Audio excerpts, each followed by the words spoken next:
Avant to banda mateto bengi na papa Jean Kalala na mama Filo ya na bébé.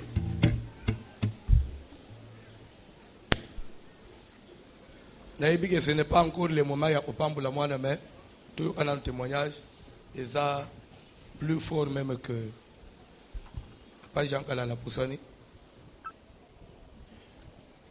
To kopambula mwana na suka mais tout un témoignage et ça bien makasi.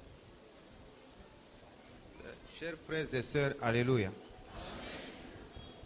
Bon, je profite de cette occasion pour faire un témoignage. Nazo profiter na moment où peut tenata to la Zambé. Je ne suis pas de nature à témoigner n'importe quand et n'importe comment. Naza muto ya ko témoigner et loko nyonso te pe tango nyonso te loko le to mona lo yengia batu mususu na belaki mino zamba kangolingai. Ok papa. Ce qui m'a abeli mine, c'est quand vous brossez, faut témoigner Zambé. Ok papa. Ce que je dis, je le dis en témoignage, en connaissance de cause, parce que moi-même, je suis technicien des hôpitaux. Ce sont des choses que j'ai apprises et que j'ai pratiquées. Nazoloba naibilo nazoloba naza munganga etamaka munatangi nawe na ye ule na témoigner n'importe quoi te. Bon. Vous nous voyez avec maman et le bébé, qui est une bénédiction qui s'appelle Glody Mbombo. Bozomona biso ngai papa, bozomona maman, bozomona bébé, wazalili pamboli kombo na ye Glody Mbombo. Bon, je ne vais pas être long. Ce que je vais dire, c'est quoi? Nous avons passé un calvaire de 12 ans. S'il vous plaît, 12 ans. Na lingi kozala mulaite na linga boyebake tosali 12 ans pour kusimba mwana oyo. Pendant ces 12 ans, nous avons perdu 9 grossesses. Na 12 ans bana bakei 9. Parmi les 9 grossesses, nous avons enterré 4, c'est-à-dire c'était des accouchements prématurés. 4 accouchements prématurés, 5 avortements. Na bazemi nefoye sopanaki tokundi bana 4 ba prématuré P5 bazemi sopani total 9. De ces 9 grossesses, il y avait 4 de sexe masculin et 5 de sexe féminin. Na bana nefo tokundi mibali 4 5 basi. Le calvaire a commencé après 2004 et là nous avions décidé de fréquenter les hôpitaux. Nous avons sillonné les grands hôpitaux. Nous avons commencé par les cliniques universitaires. Nous étions aussi dans des grands centres où nous pensions que peut-être même avec un prématuré, il peut être conservé dans une couveuse pour qu'enfin nous puissions avoir l'enfant. Tobaluka na ba hôpitaux nyonso amine na Kinshasa na ba centre spécialisé. Tobande kokanisa ke atatobota ata prématuré babomba ye na ba couveuse na ba hôpitaux ya bien to simba tamwana.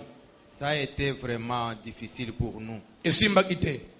Alors, je vais vous dire aussi que nous sommes passés par beaucoup d'églises, si bien que nous étions même fatigués. Nous avions décidé de ne même plus fréquenter l'église. Et à ce moment-là, c'était les frères qui venaient nous consoler, qui venaient nous exhorter à la maison. Totambola na ba église suka peto yeko décider to kosambela lisuste. To fanji nanda mais il y avait quand même ba frère ba yaka kolengi sabiso pe babonji sakabiso. Un frère, puisque moi je ne voulais pas même recevoir, entendre des discours, il y a un frère serviteur de l'ACK d'ailleurs qui a dit à mon épouse que non, il y a quelqu'un qui dans cette communauté, il a cette spécialité-là, allez chez lui, il peut vous aider. Na frère moko ya ACK ya kiponga imubali nalinga suko yoka ba masolo ba église te akutana ina mwasi na ngai azaya aseka mususu aibisie quand même na communauté na biso tebi musale na nzambe azaye mpe makasi na domaine oyo bokutana na ye. Quand nous sommes arrivés ici, ndeto yaki awa chez Voici l'homme, nous avions demandé l'audience et effectivement il nous avait reçus. tosengaki tokutana na voici l'homme mpe ayambaki biso.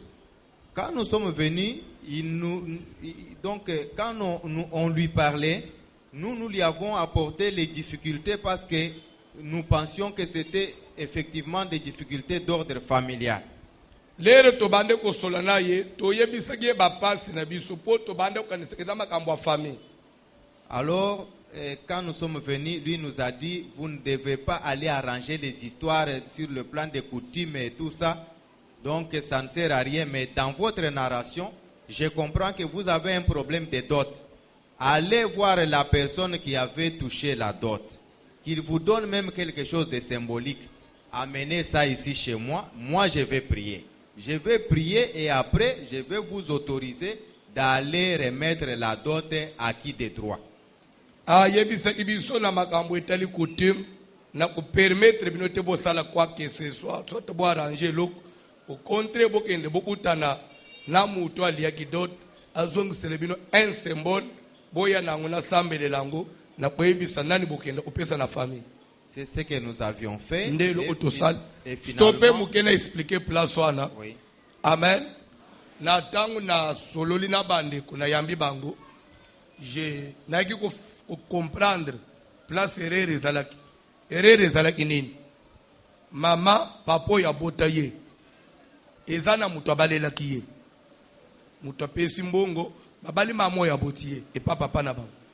Lere sko ba botiye kola mwana liboso. Papa na ye ale mbongo na ye akipe mutu na famille. Mena ope abalela ki papa na bango asa kufa. Papa na bango asa kufa. So batikali bana na bana. Nde na ebisie zonga ate kotaba papa leki na yo. Ne fiske osolola na moko. Parce que lere papa liaki pe na bande one mususu. Ba peso ne fiske quelque chose oya na ebisa yo. Akeya sololi ba comprendre pe ba pesi $20. Le ya ina $20 na sambele $20. Ne biske kende ko luka mwana ya mutu abalela ki papa na yo. Pesi $20 ba. Ye biseke moni babalela ki papa ni mna balela ki papa na biso. Kola sali yaki oyo eza dota nanga. Na sambela nga akia pesi. Et à part ça, ce que les Kamoussou a mis balé, famille va poser il a condition. Ye papa, avant bana maman, abotaki moine, taliban. Ce qu'on a ndenga coutume, le qu'on a balisco moisi normalement, moisi ya ye, pour obota nanda kwa libal, il faut somba, kiti et pas moine oyo utaki nanda, moine mobali na yo. Ça veut dire quoi? Il faut moine o papa bota, bafangisie na kiti. Na ndaku na ye mwasi babali il faut luka soso aya pesi mwana wana abeke na yo kokota na ndaku na yo tekela ngali bal. C'est ça la coutume. C'est pour cela ozomona Moïse Jétro azoyebisa Moïse luka bato ba yede na musala na nzambe mais makambo eza sensible ba traiter ba petite chose. Il y a des choses musala nzambe ko comprendre angote kolingo gérer makambo mabala te ya ba famille te koko kangote. Amen. Peut-être que vous comprenez. C'est ça la coutume. Il faut dans le chevronner ouais bebilo quoi. Ba stérilité aux hommes na banini wan ya bilo umso na arrange tellement comme ça peut solution mon. Vous allez prier monter descendre. Bible ba César c'est qui est à César.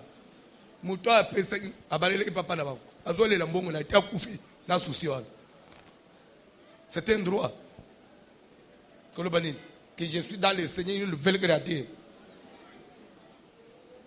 Na yebisiye oya okamata mwana opese Jesus na nko to kosalate. Ka mwana mkwali msoke libali ni mwana otegela yo. Wana to kosalate, on se limite seulement na oya ko réparer d'autres. Et c'est ce qu'on a fait. To prier na lobi niet on s'arrête là. Le reste to bele la skonzambe ya likolo. Vous pouvez continuer avec les témoignages. Ok. Donc nous avions suivi les conseils du pasteur, exactement tout ce qu'il vient d'expliquer, c'est la vérité, c'est ça. Tolanda kitoli ya pasteur kaka makambo zolo bwana eza solo eza ibongo. Nous avions fait ça. Ndeto salaki. Mais alors je vais ouvrir une parenthèse. Nazo fungula parenthèse. vous devez savoir la grande difficulté c'est quoi. boyeba pe pasi ezani Sur le plan médical, na nzela munganga à chaque grossesse, j'ai parlé de 9 grossesses, alors à chaque grossesse, c'était vraiment un calvaire. donc nalobi nef gros bazemi nef mais bo comprendre que zemi na zemi edere ipliwa edere ipasi. Pour moi, je me demandais, les autres, ils épousent des femmes. Moi, j'ai épousé les dépenses ou bien j'ai épousé l'hôpital ou c'est quoi finalement, où est-ce que je suis, je ne comprenais pas. nazaki komituna baninga babala basi nga na bala hôpital na bala dépense to na bala pasi. Puisque pour votre information, c'est une parenthèse, point bakomaki même les balou ils sont à venir. Parce que pour l'homme,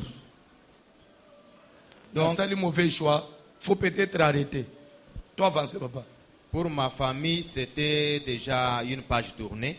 Pour la famille à Moubal, les balles ils sont tourner la page. Moi-même, j'y pensais déjà. Nga ils m'occupé déjà, nazaki déjà dans les conditions. Mais comme nous étions déjà sur le plan spirituel, il fallait suivre les conseils. Lokola tokomaki awa, bon, fallait tolanda katoli.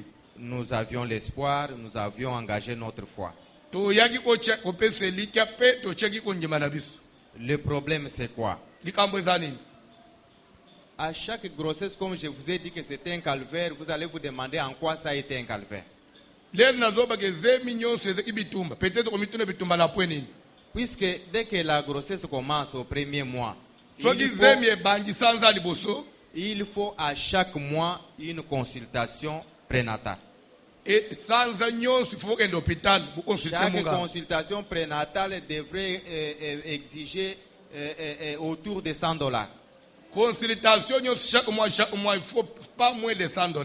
Chaque ordonnance qui devrait en sortir, il faut chercher les médicaments en ville, donc autour de $100. Ordonnance bakokoma. Qui c'est au-delà de la cité, il faut que la pharmacie à boulevard peut au-delà de $100.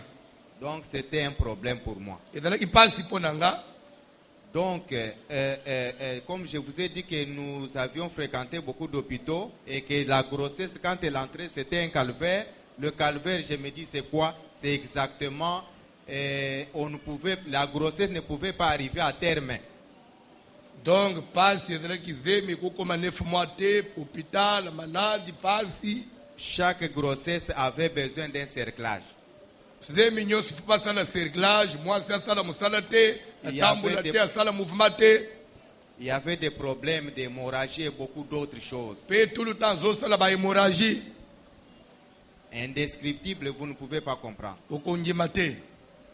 Eh bien, mais les cerclages en question, quand on les faisait, même si on fait le cerclage, même si on ne le fait pas, la grossesse ne pouvait pas arriver à terme.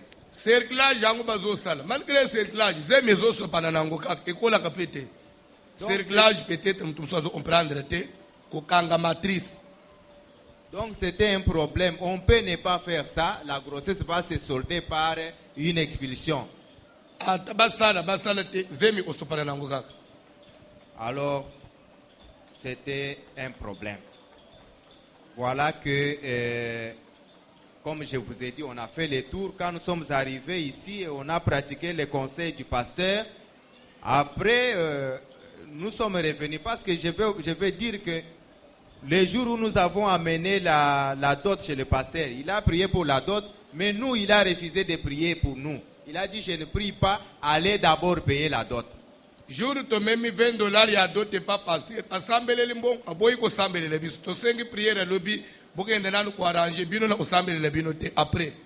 Après avoir arrangé, nous sommes revenus. Nous avons commencé une série de prières ici. Lere to arranger na famille to zongi abanjo ko tsepso mabondeli. Moi, personnellement, je croyais qu'on va nous faire un programme spécial de délivrance. Je vais tomber, mon épouse va tomber et ces histoires-là vont partir. Moi ngana bande ko s'attendre programme mo spécial salama basambele ngana kweya na mabele moi sipa kweya makambo utime kende malamoko. Non, mais c'était toujours le programme en commun et avec les séries de services. Nous participions à tous les services. Et dans les kaka programme ordinaire ya batu nyonso bazo peut ka ba service ya batu nyonso. voilà que au mois de janvier, il y avait un service.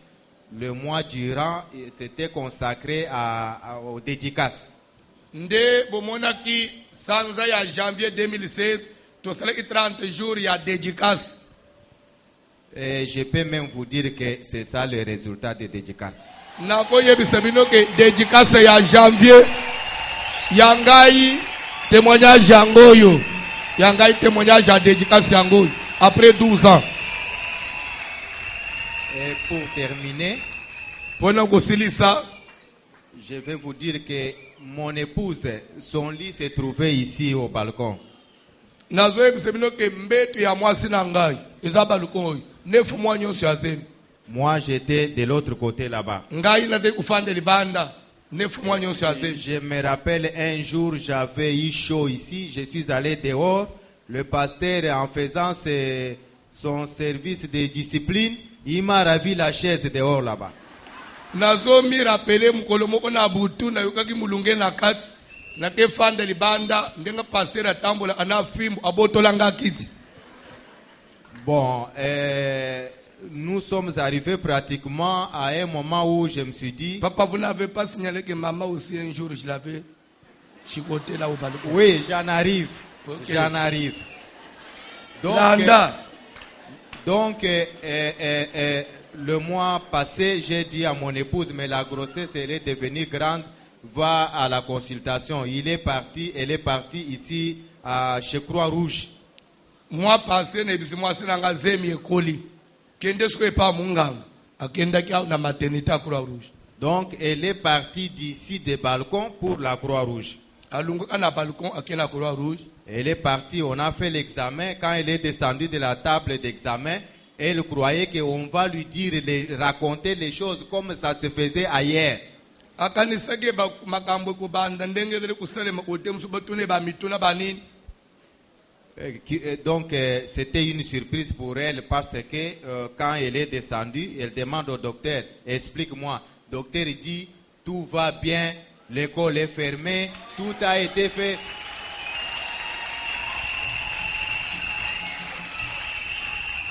Abanda ki kozela lere ba ko itana mbetwa consultation tamsu docteur akoyebisa ye fo basala cerclage basala boy atuni docteur ebiseke nyonso eza normal. Donc je vous dis que là où le docteur faisait le cerclage, il échouait, Dieu a tout arrangé. Et nazo yebisa bino ke bipai ba docteur badala ki kosala ba échouer nzamba bongisa nyonso.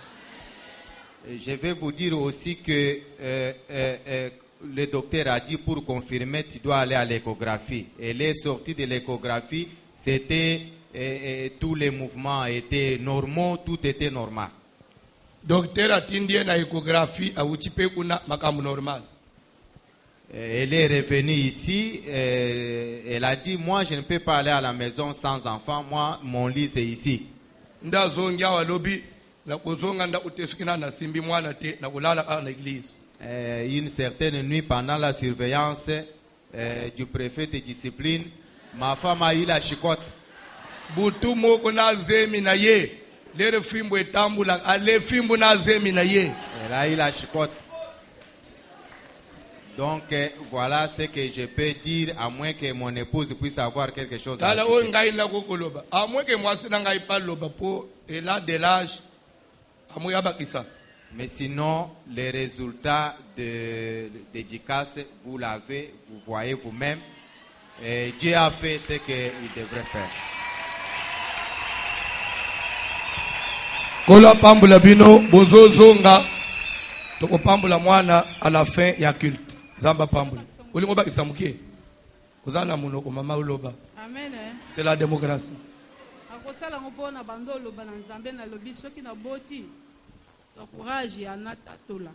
Soki na lobite na komema lisumu na lakaki nzambe soki na boti pesanga courage na loba muke.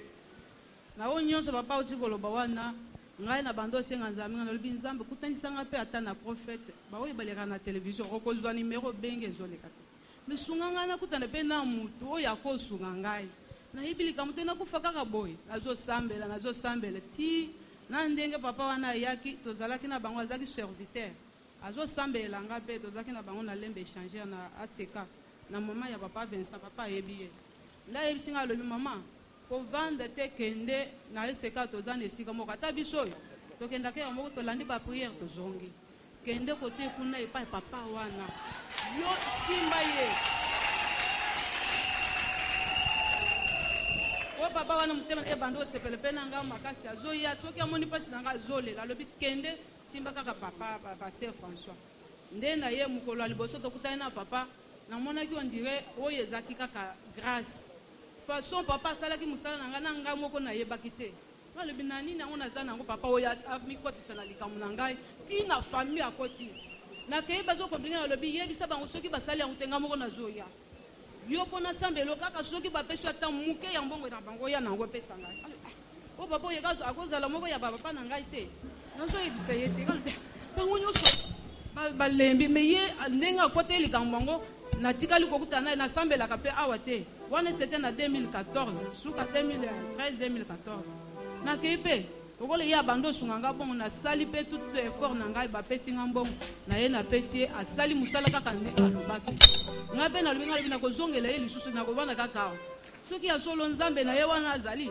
asalelanga kaka nakomona ye lisusu te papa nazoyoka awa pasi bandeko na nga ndenge na bandaki zeme nazali kaka nazoyoka pasi navandi kaka na balkon nazosambela na ye na bapapa na ngai awa bazosambelela ngai epai bapapa bazotia ngai na bapriere na ye papa l'air ya offrande na ye pa na ye asambeli ngai lobi kaka loboko oyo ozotiela ngai wana kaka bongo papa azosambela ngai likambo ya kokamo eza nde ya vremi oyo nalandaki kilo te na ye kokenda awa na croix rouge l'air namonaki na si nalembi navandi na ngai lobi nakende mpaka naoyebisa ngai lisusu kende boye sala boye nalembi nde na 8 mois na ye kokenda na balobi oyeli biso mwana asa akoli nde oye toko ngai lobi te nauti na Kasai na bando olanda kilo kuna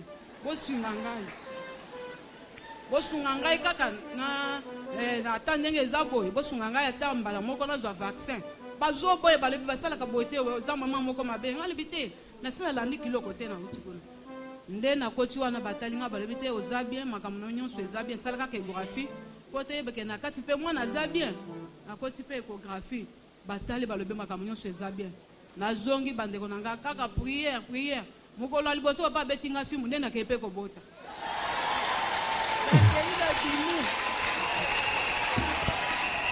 oyoki fimbu na ngai eza aprophétique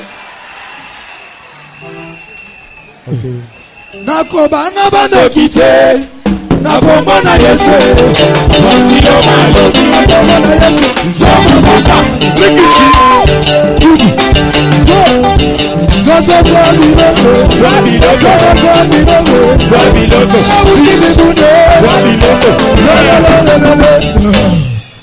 nakomanga bandoki te nakomona Yesu basilo balobi 2016 zabiloko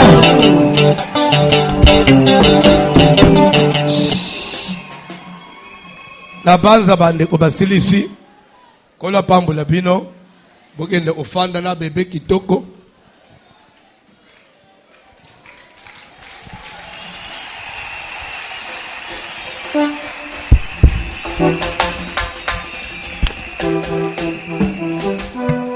loba nanu 12 ans après 12 ans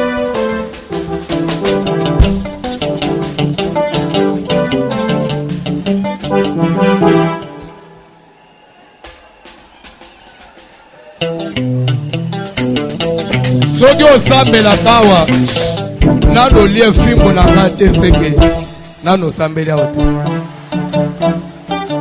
intercedaka nabetaka yo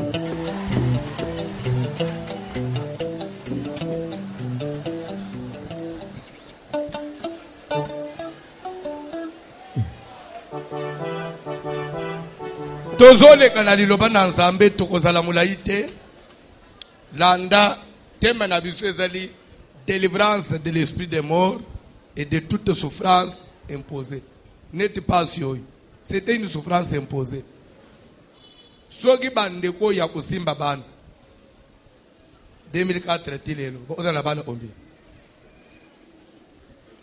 amen amen souffrance imposée. Comment pour dire que souffrance imposée ezalaka? Tolobaki esprit de mort ezani. Esprit de mort ezali liwa nyonso ekoki ko intervenir avant le temps fixé. Bazo tangela biso Bible.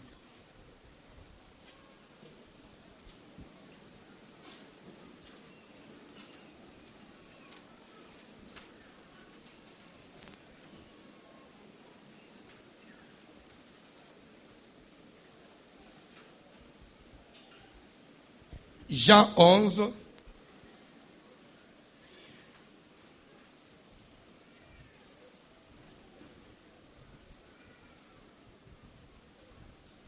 Tobanjena verset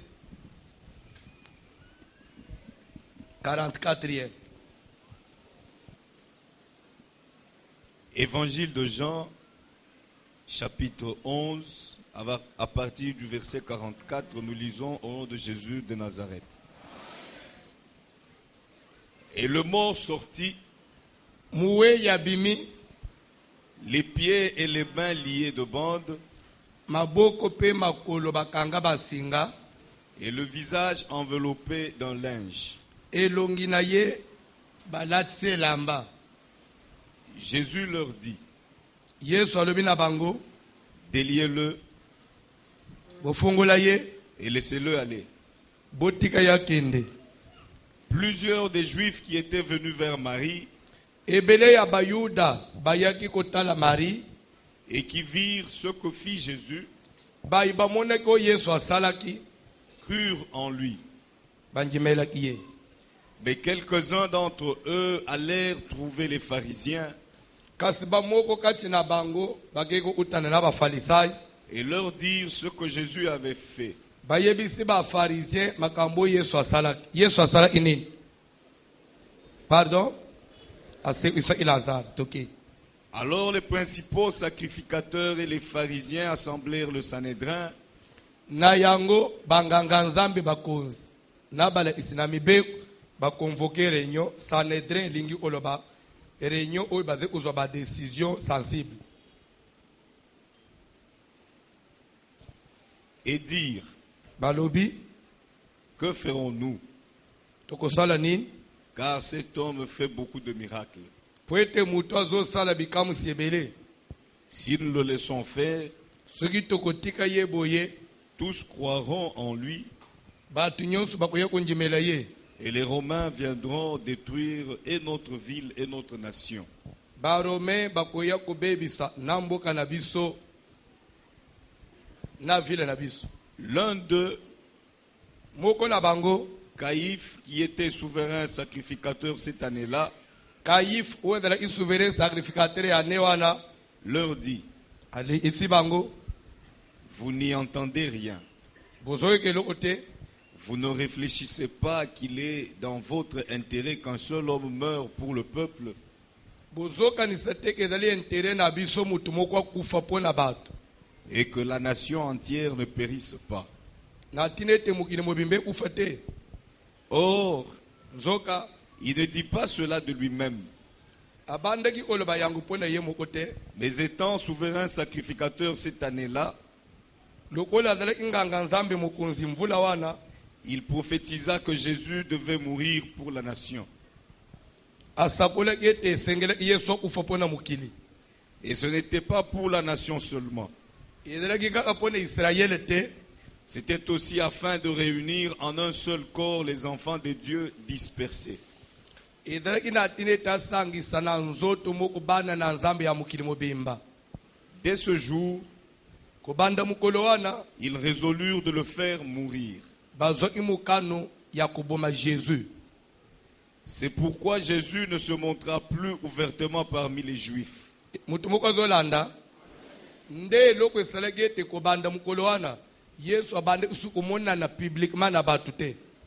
Mais il se retira dans la contrée voisine du désert Abendanaki akendaki kobombama na bavile kota bisobe dans une ville appelée Éphraïm. na mboka moko na kombo ya Efraïm. Et là, il demeurait avec ses disciples. Kona akendaki koumela na bayekoli na ye. La Pâque des Juifs était proche. Amen. Amen. Tout ce que la besoin faire.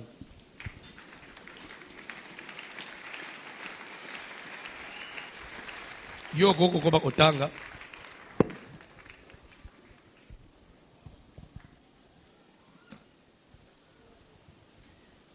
La Pâque des Juifs était proche. Pasika ya bayude ezala ipembe.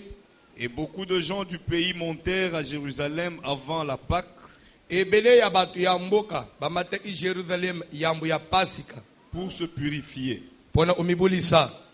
Ils cherchaient Jésus Babandaki oluka Yesu. et ils se disaient les uns aux autres dans le temple: Pe bazolo bana mu una musuna tempelo. que vous ensemble, Bozo mwana nini?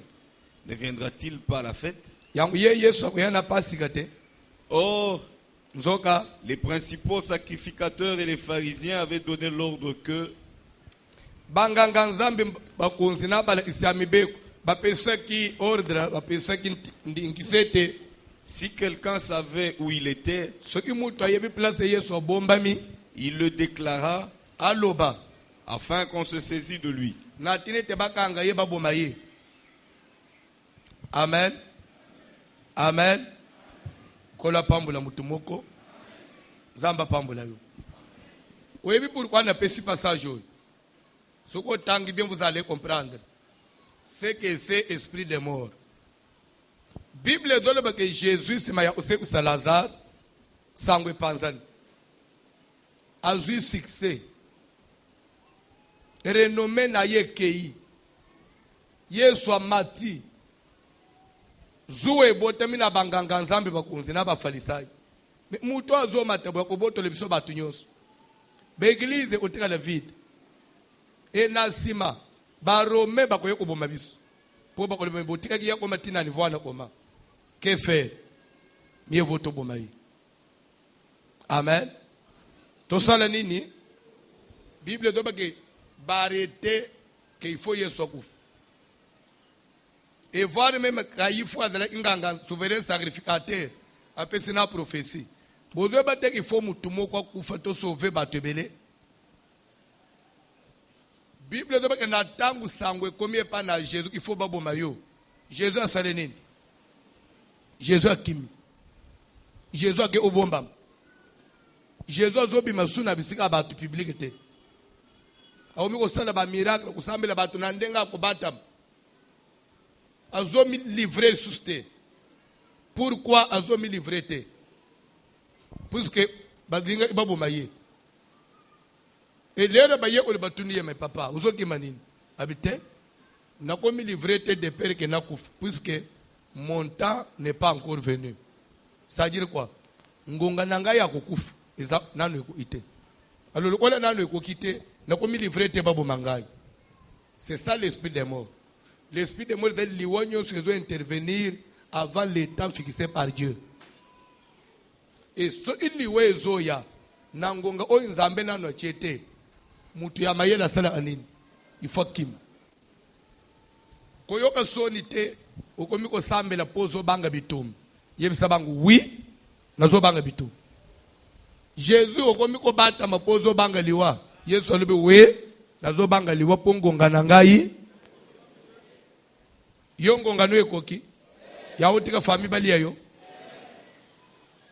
bon su Jésus akimili wa bombami Jésus akimili wa batam kaka ngai nayo service ezaya ko batam service eza ko kimaliwa service eza ko kima bitumba ataba lobi n'importe quoi biso tozo batame pa na Jésus Bible doba ka se retirer na ville moko pembenya désert aumeli kuna kino mupepwane salanini eleka biso toko prier kino fin de l'année salanini kino makamo makasi salanini wana nde tema na biso deuxième wana nde introduction na deuxième point pour na batu bayeka kalelo ou soit ceux qui auront l'occasion de nous suivre peut-être pour la première fois depuis Matthieu Bandi. One is introduction. Deuxième point, tu as dit c'est la différence entre l'esprit des morts et les esprits de ceux qui sont morts. Amen. Alléluia. Mulimu ya liwa na mulimu ya batu bakufa. Différence entre mulimu na liwa comme esprit otozo benganao. Oyo balinga ki batiela Jésus. Na milimu ya batu bakufa. Milimu ya batu bakufa ezanini. Mutu so asa kufa koma ki esprit. Alors esprit na yepe eko bimela mutu. Bakuku manipilangu na ba magicien na ba féticheur ko changu na nda kwa mutu na nzoto wa mutu. Cette fois-là ce qui toye tozo bengana l'esprit de morte, tozo bengana milimu ya ba revenant. Ba benga ka l'esprit de revenant. Est-ce que mutu mo ozo comprendre? Il y a les revenants et l'esprit des morts. L'esprit des morts c'est tout esprit qu'on peut envoyer pour mettre fin à ta vie. Tandis que l'esprit d'un mort, c'est l'esprit des revenants. Moutakufa, mais l'esprit n'a pas manipulé. Puisque Moutakufa, de lui-même, il ne peut pas revenir. Il faut qu'il soit manipulé. Moutakufa, non. Quand quelqu'un meurt, il devient inactif. Quand même son esprit vit, mais cet esprit-là est inactif. Pour que l'esprit de celui qui est mort agisse, il doit être activé par une tierce personne. Un féticheur, un occultiste, un magicien. Quelqu'un, il y a beau mot, il y a un kill physique. C'est celui qui peut manipuler l'esprit de celui qui est mort. Je crois qu'à ce point-là, on est d'accord. Papa, de lui-même, il ne peut pas intervenir. Il ne peut pas revenir. Il ne peut pas faire quelque chose. C'est pour cela, ne te confie pas na batu bakufa. Ko sele bango ba cérémonie te, ko adresser bango prière te, po baza inactif. Soko loti mama kufa, soit uzo lota, uzo sentir mutakufa espine na ndako. Yeba eza na sorcellerie derrière ça. Il est manipulé. On est en train de trafiquer avec son esprit. Je crois qu'il n'a pas de toyokan. C'est le deuxième point. Troisième point, les signes ou les manifestations de l'esprit des morts. Comment nous devons sentir que makambo na zomo nonje l'esprit des morts ezolanda ngai. Ebele abatu bafanja. Même ndenge tozo te yao. Jusqu'à là, vous allez comprendre que vous avez un esprit de mort. Mais à partir de Matthieu, Dieu va vous éclairer. Tu as la Bible, tu as avancé. Les manifestations, les signes de l'esprit des morts. Avant la mort, il y a des signes. Même bateau bakufa. S'il était permis que aucun de tous ceux qui sont morts akufa, tout le que Monsieur Kajimbula, yebise biso ava okufa. Madame Nzalambongo, explique biso ava okufa, o sante kinini. Mama, na banza okosana suna vite. Mutu nyonso akufaka, ana basinyi, we annonce aliwa wana. Soko yebite. Oh, mais pourquoi Jésus a kimaki? C'est parce qu'il a senti une pression. Amen. Ce qui va signer, Yesu a senti une pression. Il y a des obatamate, il y a des se réfugiés. C'est qu'il y a eu des signes de qui oui ou non. C'est avant la mort, il y a quelques signes. Il faut oser l'enseigner. Peut-être que fanya, oser courir déjà, n'habiter, liwe da déjà n'entraîne mais oser yebate. Oser kijiba. Il y a des photos surtout, il y a des photos que Bosambel ana papoya. Il n'est plus. Au nom de Jésus. Tout le monde a besoin de l'enseigner. Mon peuple périt faute de connaissance. Si on a la connaissance, il y a possibilité vraiment qu'on soit épargné.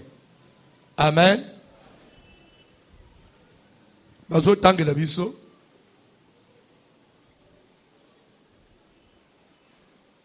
Bazo tangue la biso mukanda na Job. Chapitre 2, tu vas lire le premier verset jusqu'au verset 6e.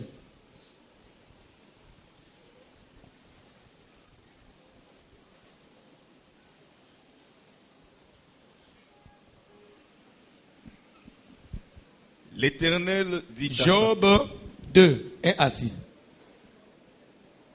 Or, Nzoka, les fils de Dieu vinrent un jour se présenter devant l'Éternel. bana na nzambe bayaki mokolo moko liboso na nzambe bayaki kosangana liboso na nzambe ndenge tosangani awa. Et Satan vint aussi au milieu d'eux se présenter devant l'Éternel. Satan mpe ayaki na kati na bango kose présenter liboso ya nani? S'il vous plaît, papa wana nakolekisa te, faut naloba quelque chose. Et Bandez le Satan verset, vint aussi. bandez le verset. Or, Nzoka, les fils de Dieu vinrent un jour se présenter devant l'Éternel. bana na nzambe bayaki mokolo moko kosangana kose présenter liboso ya nani? S'il vous plaît, idiba te. Bana na nzambe bayaki liboso ya nani? On dit se présenter devant qui? Quand on dit qu'ils sont venus se présenter devant Dieu, c'est que Dieu était là. Et ils sont venus maintenant dans sa présence, dans la présence de Dieu. Donc les enfants de Dieu sont venus dans la présence de qui? C'est que Dieu était. Et continuez, papa. Et Satan vint aussi au milieu d'eux se présenter devant l'Éternel. C'est grave. Satan n'a pas yé na katikati na bango. La Bible pouvait même se limiter là. En tout cas, mais pas seulement il est venu au milieu des enfants de Dieu, mais il est venu aussi se présenter devant qui? Dans la présence de Dieu. Satan est venu aussi dans la présence de Dieu. Satan y est payé le ensemble. Ce qu'on a autres, bana na nzambe ba yi devant Dieu pour faire quoi? Bana na nzambe ba sangana liboso na nzambe pour faire quoi? Ba ye ko sambel. Satan ne pas y liboso na nzambe ko sanani. Mais personne n'a réponse. Satan ye o pa ye asangana na biso. Mais liboso na nzambe aye ko sanani. Quand on dit Satan, s'il vous plaît, Satan n'a pas un corps physique. Et pourtant, le rassemblement là était un rassemblement physique. S'il vous plaît, qu'aucun pasteur ne te trompe. Qu'aucun prédicateur n'interprète autrement ce passage. Quand on dit, or, les enfants de Dieu vinrent un jour se présenter devant l'Éternel. Pour ton information, allez lire, faites des recherches. Vous comprendrez. Job était aussi de la partie. Job était un rassemblement. C'était une église. Job peut au Sambela. Prier. Et ce n'est pas un rassemblement des anges. Les anges n'ont pas besoin de se rassembler devant Dieu. Parce que les anges sont au ciel. Ils sont constamment devant Dieu. Au ciel, on n'a pas besoin de la présence de Dieu. Parce que c'est la demeure même de Dieu. Ange a besoin de ensemble. Et et de deux. Bible Zoloba, quel est cet ange-là à qui Dieu a déjà dit mon fils? Appellation fils de Dieu, ça ne s'applique jamais aux anges. C'est que aux enfants de Dieu physiques. Amen. Bible Zoloba que mon côté n'a pas ange, parce que c'est un enfant de Dieu. Appellation fils de Dieu. Et ça, les hommes physiques. Pourquoi? Parce qu'on a été créé à l'image de Dieu. Aucun ange n'a été créé à l'image de Dieu. Il n'y a que nous. Et c'est ce qui fait de nous fils de Dieu. C'est que c'est un rassemblement terrestre. Et pour ton information, il y a aussi les bandits na yote. Bakamba osambele banjile lote. Nzambe basambela ye depuis que le monde existe. Batu baye basangani l'église ndenge to sangani awo. Bazo prier. Même pour balobake. Job était un homme intègre.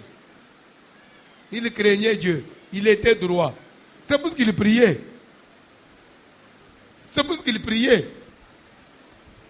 C'est parce qu'il écoutait quand même la parole de Dieu. C'est ce qu'il avait fait. C'est parce qu'il avait la connaissance de Dieu. La droiture et la crainte que Job avait de Dieu. Pour la droiture de Job. Et c'est que droiture, il y a ce qu'il y a science, tout ce qu'il y a ninité. C'était droiture pour nous Zambé. Et on ne peut pas craindre Dieu si on n'a pas la connaissance de Dieu.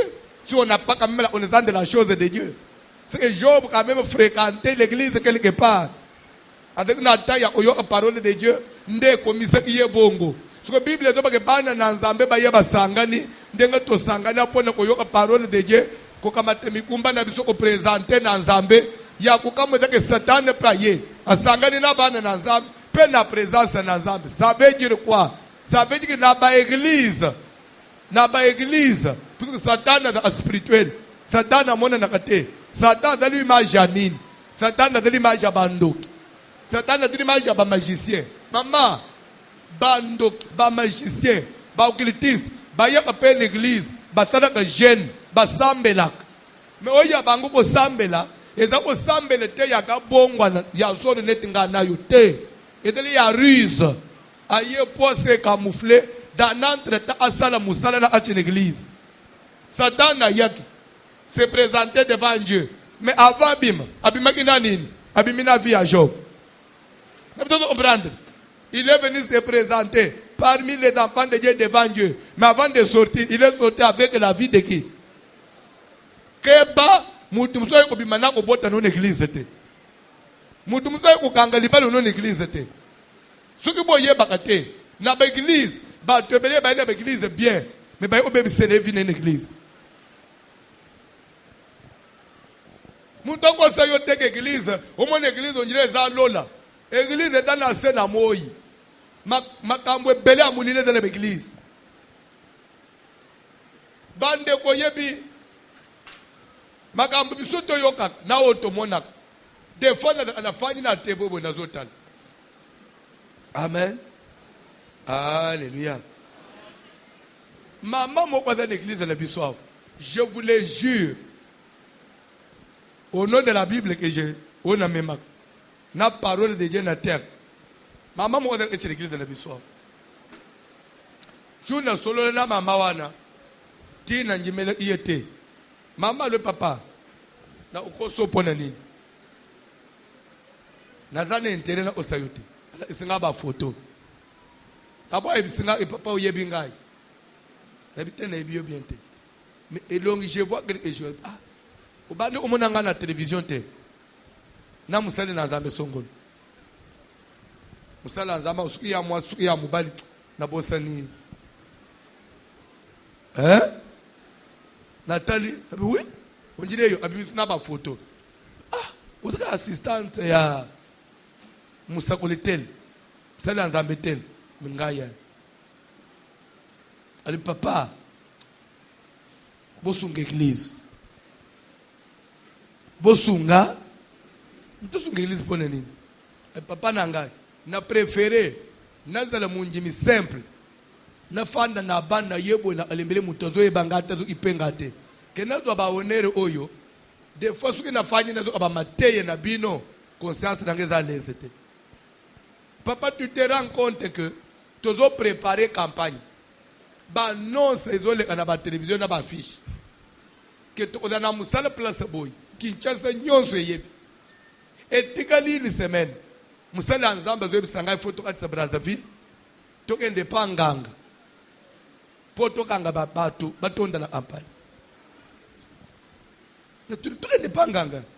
Ebiso albi oh. Boyo yeba ateke banda kana ana mutu nangalo ole yoko mi plus proche nangai même singa yope foko tapo makambo esim suki tokei musale esim nazo sombelo mutu alobi papa musala Nzambe nazyangu maseki nebita mususu musala Nzambe zo linga ai prouver ngai toka tisi ali papa tokei tokomi tokoti le na munike makambo za solo na bibili bana ne peut jamais ngai na alobi to swani ndeko zonga to zongiawa apengana ngai atem frana zote sala nyonso akangi nyonso ndio ozomona ngai awa. Alors papa je te jure eza ndenge toweli nakoma mokonzi to nini te. Mais des fois nafanya na télévision natali musala nzambe wana bandeko Yesu Kristo boy na boy. Ah muto yazosimba ba Israel. Sozo te abantu baye bazolubikwe. Lubikwe yemo azana no nangote. Mais nanya ko yeba. Nanya ko yeba. Bande ku Bible doba que les enfants de Dieu baye et Satan vient au milieu devant Dieu. C'est ce qui est grave. Banganga baya devant le Seigneur. Banganga bataya à Jésus. Banganga basala miracle au nom de Jésus. Mais nakati wana eza lobi côté bazoluka Job. Bazoluka Satan ya nakati abangim. Est-ce que pour comment mundim? Satan est devant Dieu. Pour sambe na nzamba bongwana. Mais pour Job. Keba na mukilo toza. On n'est pas jaloux de qui que ce soit. Ngana ibisa abatu que si on doit dire que François Zolo babongo pozo ke la baninga zu zwango ya nini? Ya ke atenelo batikelinga ishasa mobimba ngai na de la pasteur na kokoka. Batongo ucha bangwapi? Batongo ucha bangwapi? Pour manabiso toza na jalousie contre qui que ce soit teme. Bande utosala musala nzambe na busolo. Pe mundimi pe yeba place ni nozoche lokolo. Zala pe na temps. Mama papa ozolanda ngai. Toboite onyimeli nzambo seli mabete. Onyimeli za olingi makambo osambele za mabete. Mezo apekeli ke minute meme na chambre na yo. Otuna nzambe place na kendaka. Eza ya yoto eza ya yote. Ezaya yote, Ezaya yote.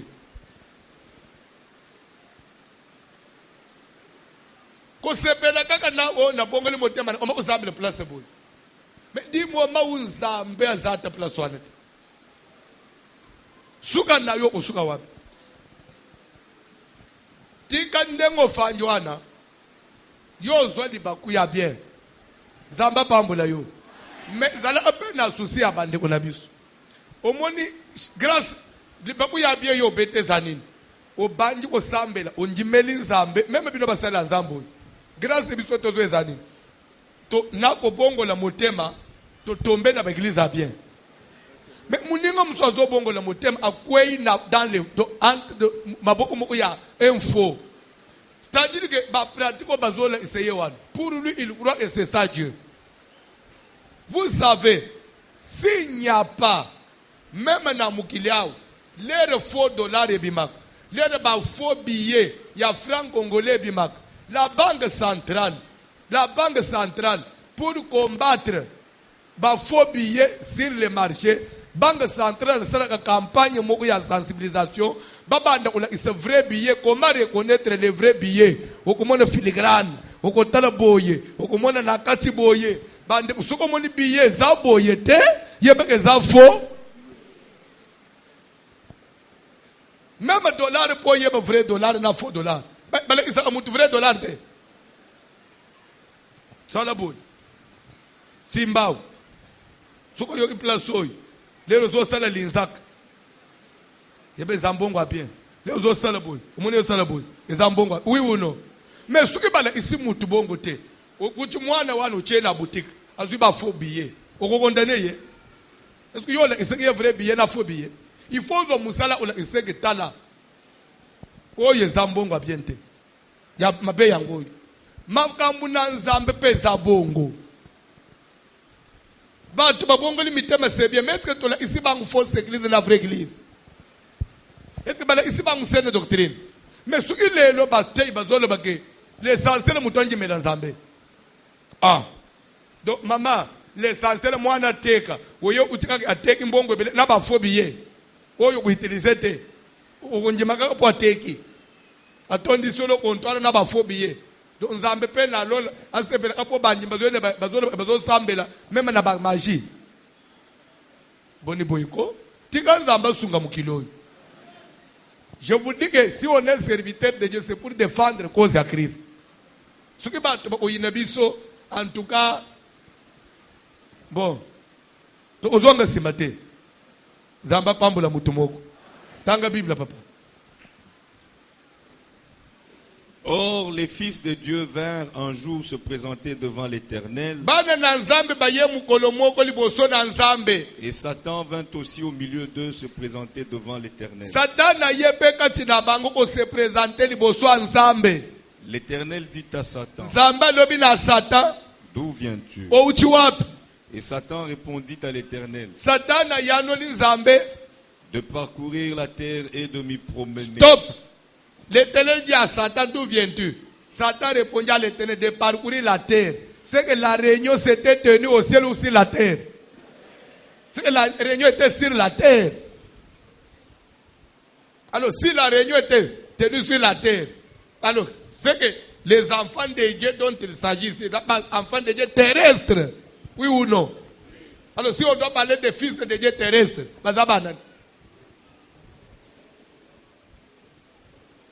Zamba pambula mutumoko. Toi avancez, papa. L'Éternel dit à Satan, Zamba ba ici soit pas Satan. as-tu remarqué mon serviteur Job? Omoni ocheka na musali nanga Job. Il n'y a personne comme lui sur la terre. Mutumoko taza lokola ye na C'est sena mo. un homme intègre et droit, Aza intègre, aza droit. Toi avancez. craignant Dieu Abanga et kanzambe. se détournant du mal. Akima kamabe. Il demeure ferme dans son intégrité. Pe aza ferme. C'est-à-dire quoi? Eza na batu mususu. Aza na droiture ya tamuke. Eza na batu mususu na honnêteté ya tamuke. Eza na batu mususu so confier makam. Les reza ya mike mike. Il est droit, il est honnête. So comme mbongo a ebele, droiture est sile. Mais Job demeure ferme jusqu'à la fin. Vous savez, biloko nyonso tozo tanga. Et comme même la Bible pambate. Bande. La droiture, l'honnêteté, l'intégrité, la crainte, tout ça, Dieu en tiendra compte. Te mettrai sur ma boucle.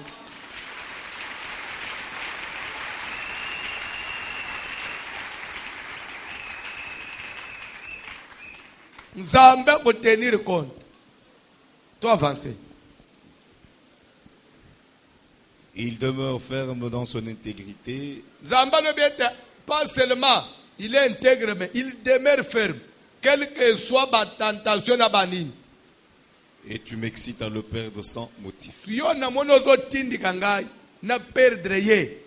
Pendant que les cambo raison valable, on a ko perdre ye zate. Ah bon?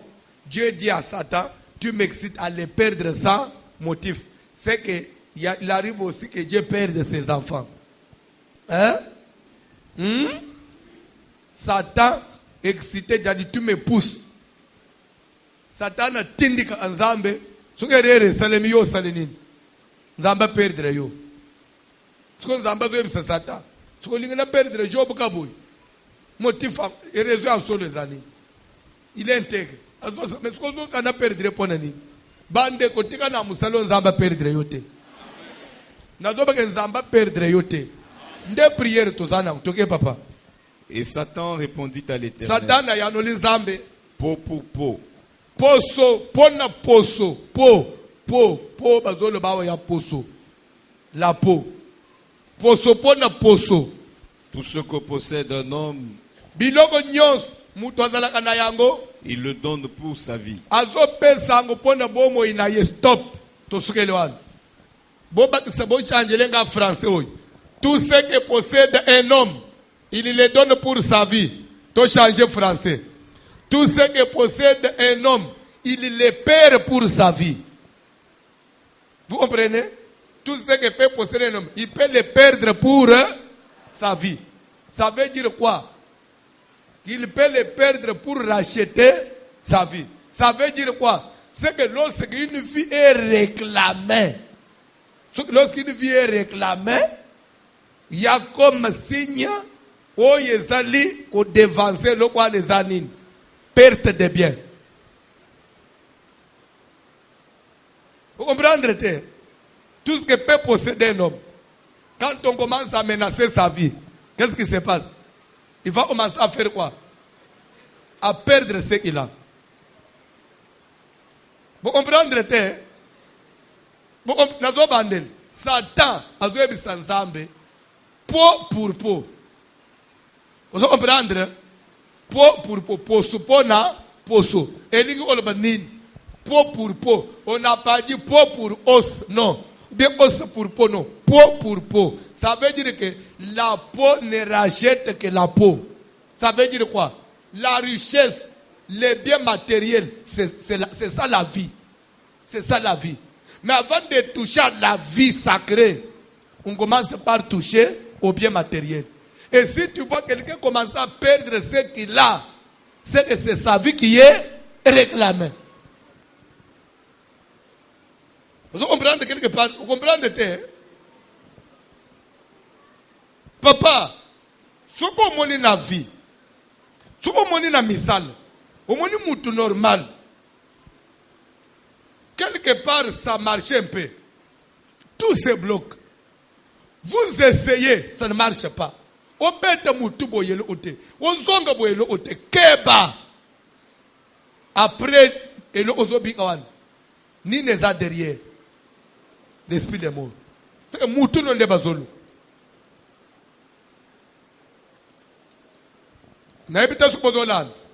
Je vais confirmer cet adage, il y a Bible à Satan, par un adage, il y a Bamikolo ya mboka nangai.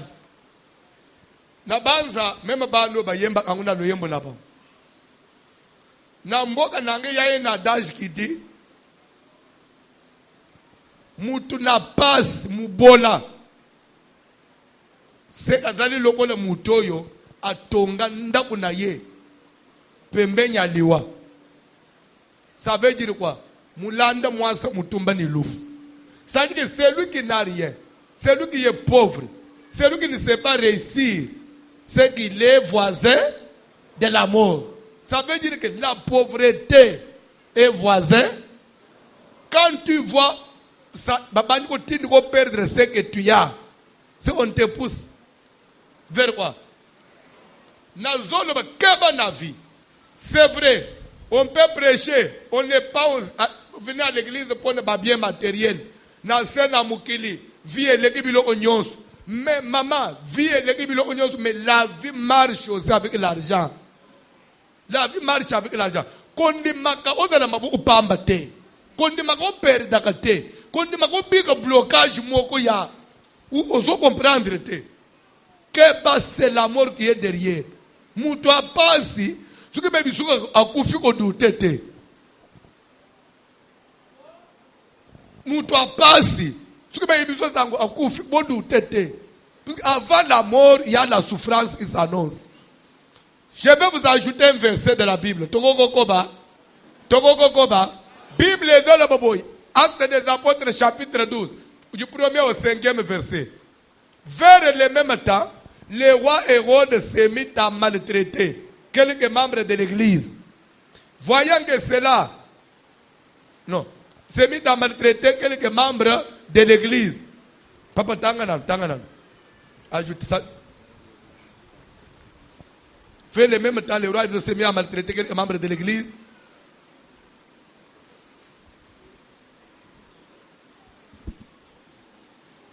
Il fut mourir par l'épée Jacques, frère de Jean. Voyant que cela était agréable aux Juifs. Cela était agréable aux Juifs, il fit encore arrêter Pierre. Vers le même temps, oui. Le roi Hérode se mit à maltraiter quelques membres de l'église. Oui. Et il fit mourir par l'épée Jacques, frère de Jean. S'il vous plaît, avant de faire mourir Jacques, il a commencé par quoi? S'il vous plaît, avant que Jacques puisse mourir, la souffrance. Le roi Hérode s'est mis à maltraiter. Maltraiter veut dire faire souffrir. Après la souffrance, à quitter la Ouboum. C'est qu'avant la mort, qu'est-ce qui s'annonce? Qu'est-ce qui vient avant? Et si tu vois la souffrance demeurer dans ta vie, derrière ça, il y a quoi? Ce qu'on doit sembler l'église, ma cambozo changer te, keba.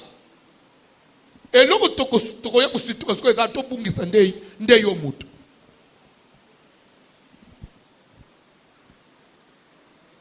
Et ça normalité. papa ya ozomona mutu azolungwa likolo ozobambana na se meme kofuta ndako ezokoma problème minervale abade wana tosimba te sikoye te sike tokende na lola nanani na ebemboyi mutu azokufoyi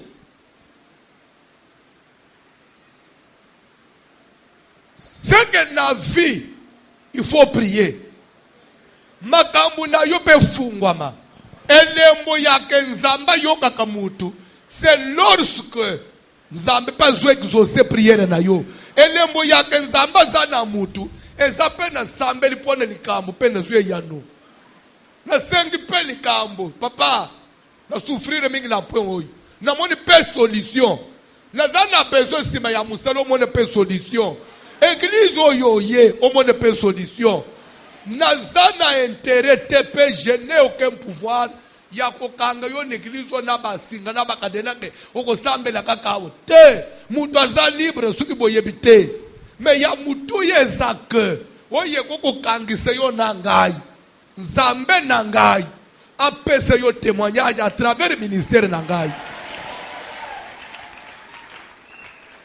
naza na besoin na fanda na batoyo aza pe na lutatu ya ministère ya François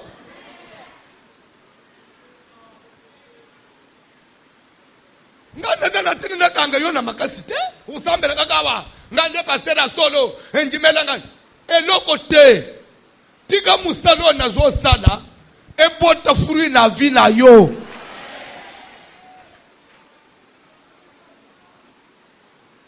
oyaki pe maladi obika na nzoto ozalaki kolala pongi ya malonga te obandi kolala pe pongi ozola mokondile bebe situation économique ya vie na yo pe sala nini tout le monde peut changement et c'est ça Dieu souffrance na yo comme éternalité de peur que pas liwe ezalaka mon frère Bible ezoloba tozongaka na lisolo ya Job avant Job akufela bana avant basimba santé ya Job on avait commencé par quoi par détruire tout ce qu'il avait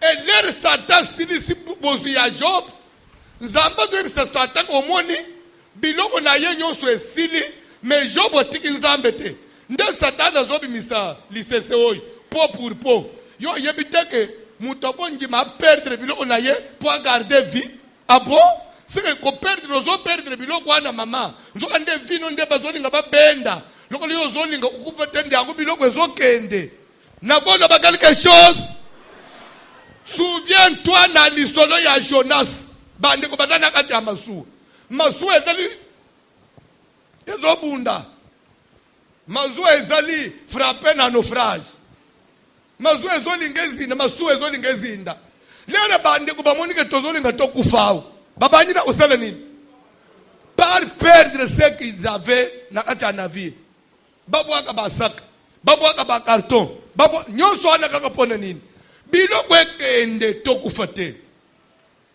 ata biloko ezingi totikana na bomoi tokatisa tomona ngambo ya ebale ti biloko esili problème eza kaka vous allez comprendre avant de toucher à la vie on touche au bien matériel et si tu vois un signe qu'on touche na musala na yo soit bazoluka mwana na kachanda soit bakoki mwana te bazoluka yo soit bakoki yo te bazoluka tamwazi lokona bazui nanu mutu te maintenant on secoue na ba bien tout na même on est bantu on est africain vous comprendrez bien ce que je dis solo lata na bana ya ndoki soki ba baby seli yo mwana eloko aliboso ezanini pese biso papa na bino pese biso mama na bino soki mwana lebike bon na pese bino papa tokotika na nana ya mibale ezanini soko boyi na papa pese musala na ye pesa mbongo na ye mbongo mwana wazo pesa oyo bazo pesa mpona nini po yo okufa te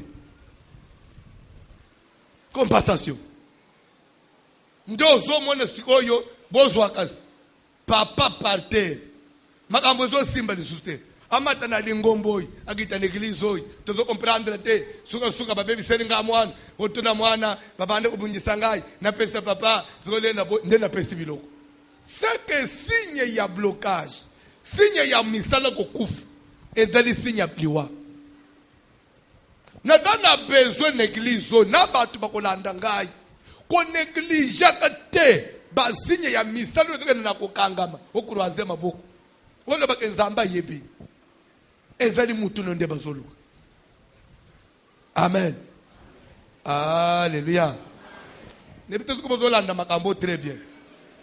Même na mboka na biso bolande bien, même na milieu politique.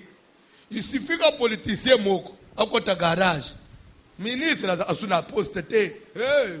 Suko suko yoka peka na TV. Akufaki. Souffrance et précédent à la mort. Après garage, il y a mon tozo ça le souté. Ou mon a photo. Ou mon annonce. Songolo kufi. Nzo ande misale kufangi oy. Ezaki déjà li waya ndeko. Mais yenda sosola ite. Na zana besoin les grands temps. Mamo ya tele mabo opambo oy asosola. Sero oy azoluka musala makambo zo simba te asosola. Que mutu na yo ta tête na mise à prix. Tika nzambe tozobele la telema. Bande kukolonga esprit de mort signe ya liboso ezanini. Makambo zo sala ezonga ezale restaurer. Makambo ne fungwama. Nabaki sinya nabaki na verset msusu. Baninga mibale oyo ba utana ina Joseph na prison. Moko kufaki, moko bikaki. Mais moko en avant kufa. Et le roi de Bosso, il a été démis de ses fonctions. Oui ou non?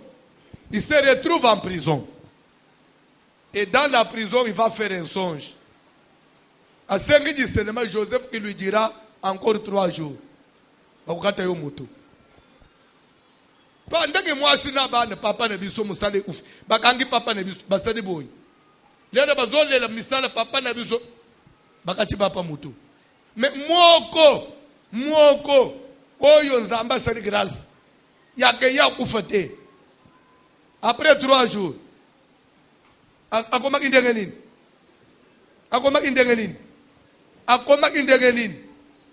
akoma ki restaurer azongela imisala na musalo oyo elembo ya liboso ke bisanga ke famille oyo bazwi délivrance esprit de mort tikanzambe a relever bino.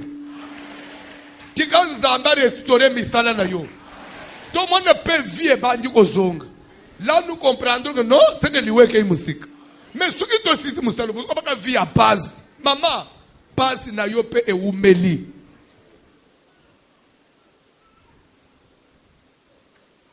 Ce que vous l'avez bien. Job 33. Totanga verset wana. Verset 19 à 21. Quelque part là on dit par la douleur aussi, Dieu parle. Douleur veut dire maladie, douleur veut dire aussi souffrance. Peut-être que vous comprendre. Peut-être que j'ai dit si c'est vrai. En français, c'est comme ça. La douleur peut être une maladie, la douleur peut aussi être une souffrance. On dit par la douleur aussi. L'homme est repris sur sa couche. Et la Bible ajoute, lorsque une lutte continue, ça veut dire quoi? Un combat qui dure longtemps. Vous comprenez? Une souffrance qui dure longtemps. C'est que l'âme de la personne s'approche de la fosse. C'est comme ça qu'il faut interpréter les Écritures. Ce qu'on est dans la vie à Moutou, pas ces autres sont tamoulaï. Lutte continue. C'est que mon livre à Moutou, ils ont poussé à nini, naliwa. Pas si na yo umeli. Ton âme s'approche de la fosse. Place Seigneur Sogolandangai. Dans la vie na yo. Pas si anda kuna bino umeli. Pauvreté anda kuna bino umeli. Et le kwe tikale dali ndalala na kwen. Ya songolo kufi. Ya pakala kufi. Mbongo wa papa ni bine banji kosili. Suka tokunda papa na bino. Ezabi abasini ya biente. On n'est pas matérialiste. On ne prêche pas le matériel. Mais nous vous prêchons la vérité de la parole de Dieu. Le matériel fait partie à vie à Moutou.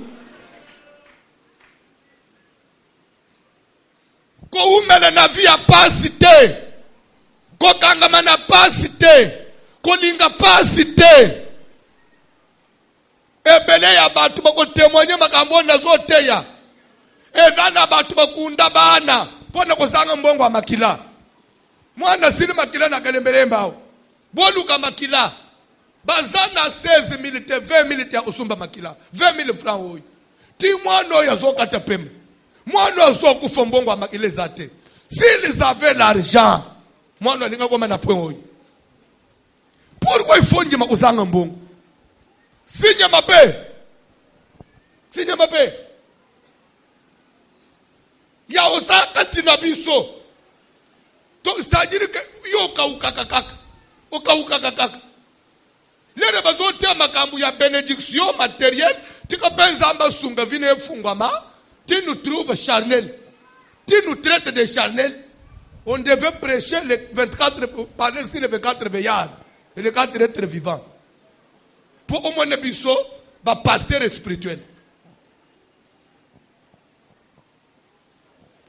Église de po yao. Même les lamba malonga ou la transo te pas nous a problème. Transport église, ils ont un problème. Toko ça les jeunes s'il y a 2000 francs au fond les jeunes, ils ont un problème. Et aux autres que fi andengwan. Aux autres zelenine. Si tu ne sais pas, c'est la mort que vous attendez.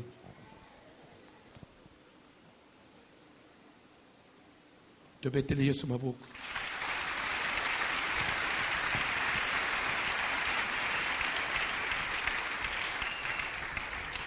Amen. Je suis à la fin. Ce que je pendant ma taille, je vais vous donner l'explication. Je suis un homme spirituel. Permettez-moi, si tu vois quelqu'un qui somnole beaucoup, puisque yo somnolé, ça change quoi dans mon ministère? Moi je perds quoi? Matin nanga ozomono, à part que yo lanja una tongwa. Le bibo landa una TV. Kinshasa Brazzaville.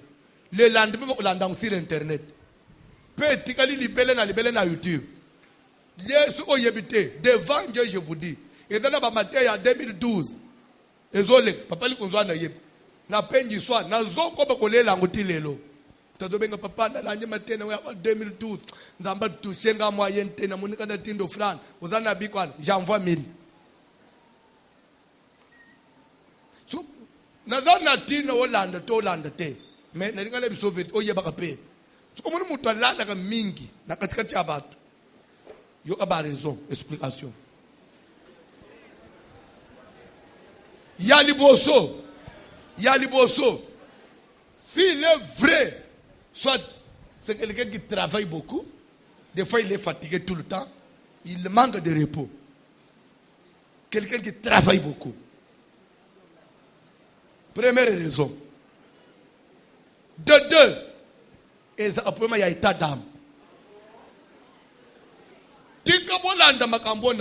Même à ta serviteur. Ah. Gongo lelo to yeko sotukate que tina batumso ba ba passer ba kabando. We bien ngote. Même tina ka tina biso. Donc comme serviteur onde lembo oza bien. Ce que bon na kande kwada tout le temps ke fo nyimba. Même ngai na ko makana réserve na ye na makambo spirituel. Ah. Ba dossier musuna bete ye eta dama na ye na suki sama anangote. Ba dossier belé sensible na ko pesa ngoyote parce que na ko ma ko ta ba prière Seigneur parle à moi ce que tu m'as toujours caché là révèle-moi maintenant. On le dit que son état d'âme conflictuel pas maté ou pas na battre parce qu'il a un état d'âme conflictuel. Amen. One is that deuxième signe. Deuxième explication. Et troisième explication. C'est quelqu'un d'un esprit faible. Un esprit faible. Batouana, bamvuta abangu facilement. Mutwala babeta bango ba flesh facilement, babelaka facilement, bakufaka facilement, bazwaka ba problème facilement. Alors aza mutu ya osala mingi confiance te. Même s'il était ton ami, il faut l'éviter. Oui. Il faut aux amis na réserve puisque il faut on a 3 explications. Bon, net ya kasala ka mingi. Tolo banani bisonyo. Est-ce que ndeko sala ka mingi? Ya sala ka mingi to njimite Bon, ce qui to longoli wan. On a tikali na 2. Conflictuel.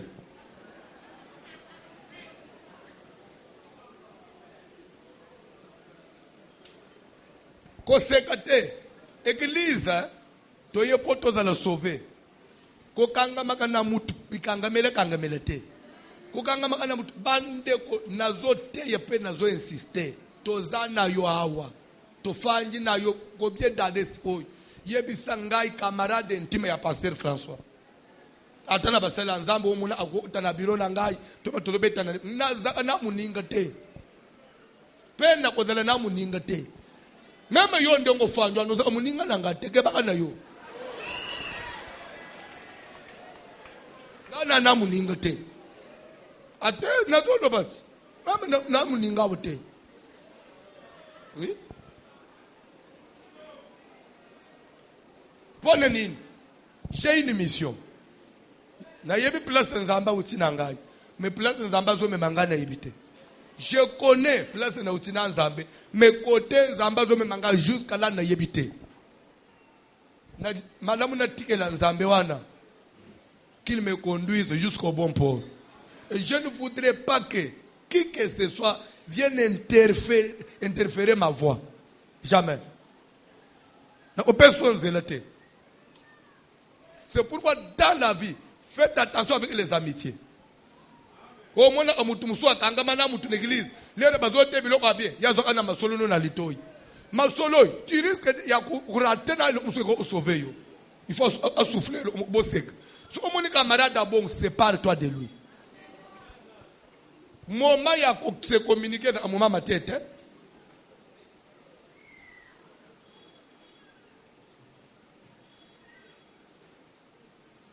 Kola pambola mutumoko. Kola pambola mutumoko. C'est que semaine toujours bande ce que ça semaine à délivrance. Délivrance contre les signes. Non, délivrance de l'esprit de mort. Tolobi que pon na mutoye beke en tout cas liwe komi musika nangai. Na premier signe. Il y a souffrance. Il y a vie à passe. Il faut mon épée changement. Nzamba bandi ko kangula yo. Ba maladi pe na nzote bandi ko diminuer. Et chaque peine n'a pas bandi ko sala nini. C'est quand même bandeko. Et dans la batum sur l'église ça. Même musala malonga sala ezate. Mon autre bon mina akomina moi propre. Zuba ende bandi ko propre. Utumuna kambi nzamba bandi ko sunga mutu. Te uzo umela kati na bisu vino efungwa makate mama. Bayi ko yebise bisuke mama songola kufito sepela. Tika ufungwa ma. Na musala ufungwa. Todo sala prière muto fungwa ma. Nazo yebisa yo nzambo ya lo na dali capable ya ko pambola yo sanke atuna famille na yo. Nzamba ko pambola yo sanke ozo sanga atuna musala osalaka. Na musala ozo ka $35. Mais nzamba pambola osombe mutu. Ozana salaire à $35. Mosombe mutu. Na ba tu batkele bazo mituna mais qu'est-ce qu'il fait? Est-ce qu'à part son travail là, est-ce qu'il a quand même d'autres business un peu cachés? Non, soit c'est qu'il a fait un détournement. Et la conscience n'a pas yibité au yebi le hôtel. Mais Nzambe ya lo na salenine a pambolio. Et c'est ça Dieu. La bénédiction rassure la vie. La bénédiction rassure la vie. Quand on voit un peu des signes, ils ont peut me confiance au vivre. Nous avons besoin de tout ça, le prière. Souffrance no tiwapi. Tu te remis le colo. Souffrance na yo. Madame Yokangai, Madame Suki, Madame Nan. Comment ma maison qui manga? Madame Louise Antoinette. Antoinette. Madame Antoinette, pardon. Souffrance no tiwapi.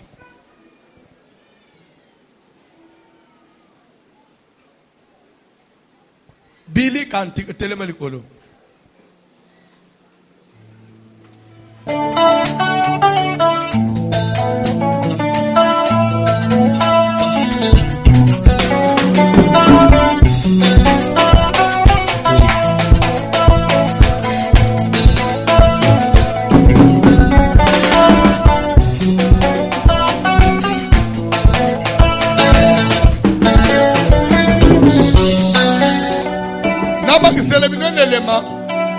Voyez pourquoi avant Satan Bomamut, il commence d'abord par lui imposer les souffrances. Pourquoi avant ma Job, il ne faut pas abandonner au bout de bilok. Puisque Satan a dit que quelqu'un qui souffre, pour maudire Dieu, il n'est pas loin. Dans la souffrance, on maudit Dieu facilement. Et une fois que tu as maudit Dieu, au coup il fait. Et c'est lui qui souffre, oui. Déjà, quand quelqu'un commence à demander la mort, c'est contre la volonté de Dieu. C'est une façon de maudire Dieu. Yo, monité Job souffrance, c'est l'équipe. Sa femme va lui proposer, maudit Dieu et mère. Jusqu'à quand vas-tu demeurer dans ton intégrité? Maudit Dieu et mère. Derrière sa femme, c'était le diable. La gueule nzambe mabe okufa. Suki mutu la gueule nzambe mabe akufa. Akufa yake wapi? Akeli felo. C'est que pauvre, ne pas qu'on ait dans le feu. Parce que moi, je dis facilement. Oye bien, bien. Le ne va pas se régler la caillou.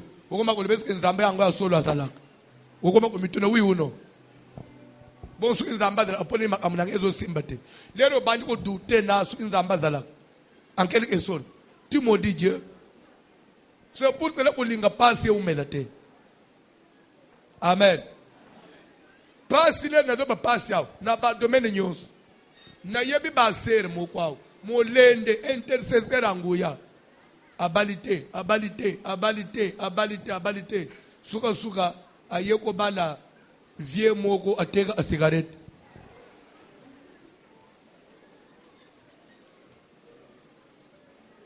Oh papa, sigoyo, lere bino bodo tele mawana, nga siko na obala te, oya ya boy, oh boy, oya boy, na zelipe, oya sambela, na monete, na zuika même vie oya tabakongo, siko mabeza wapi. Dans le séro, siko na vie tabakongo.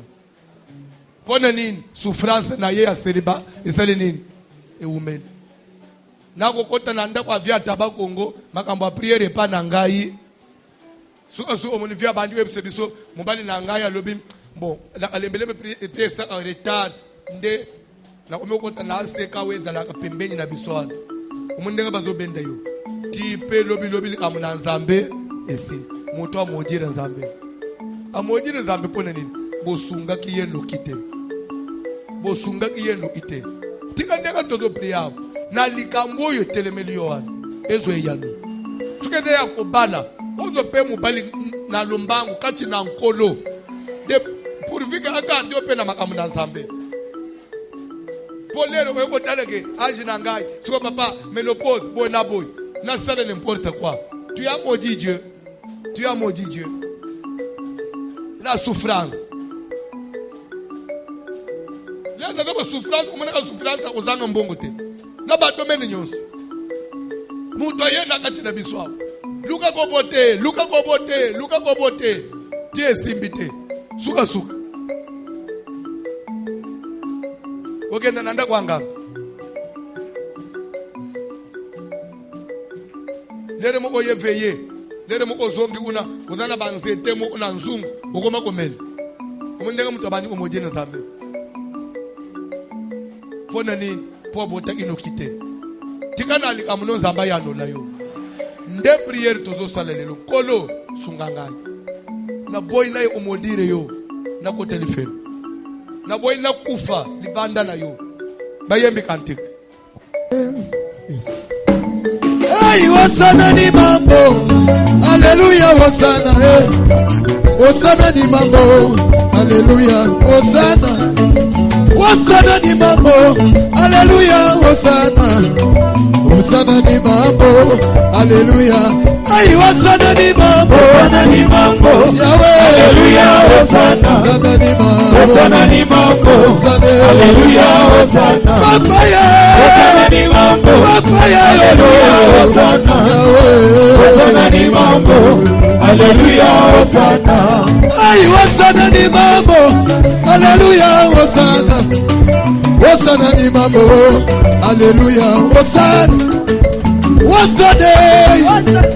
Mambo akudenga mambo. Hosana ni mambo. Haleluya. Ai, Hosana ni mambo. Hosana ni mambo. Haleluya, Hosana. Ei mambo ni. Hosana ni mambo. Haleluya, Hosana. Papaya yo. Hosana ni mambo. Yahweh. Haleluya, Hosana. Yahweh. Hosana ni mambo. Haleluya, Hosana. Sembola loboko. Omoni ndeko ya uchiko pesa ngambongo. Vous connaissez son histoire. Ndeko papa uchiko pesa ngambongo. Ce frère aleka na calvaire moko na mwasi na bana. Otali bolobi ke ndeko azokufa. Ndeko na bisiete. Sambe na zambe. Je me souviens capital na yeti kale inao. C'était moins de $100. Ufuta anda una mwasi na bana. Kaka nzambo ya kalembelembo. Nzambe na lo le témoin. Chaque jour il y a culte. Quand j'ai fini ma prédication, il me donne quelque chose. Chaque jour. Il y a personne qui toujours en $.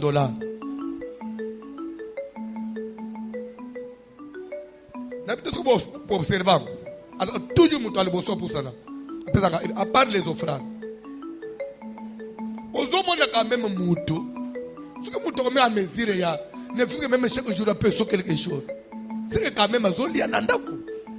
Papa, dans le but de go sous ma balle, on va immeuble. Mais d'abord la stabilité à vie.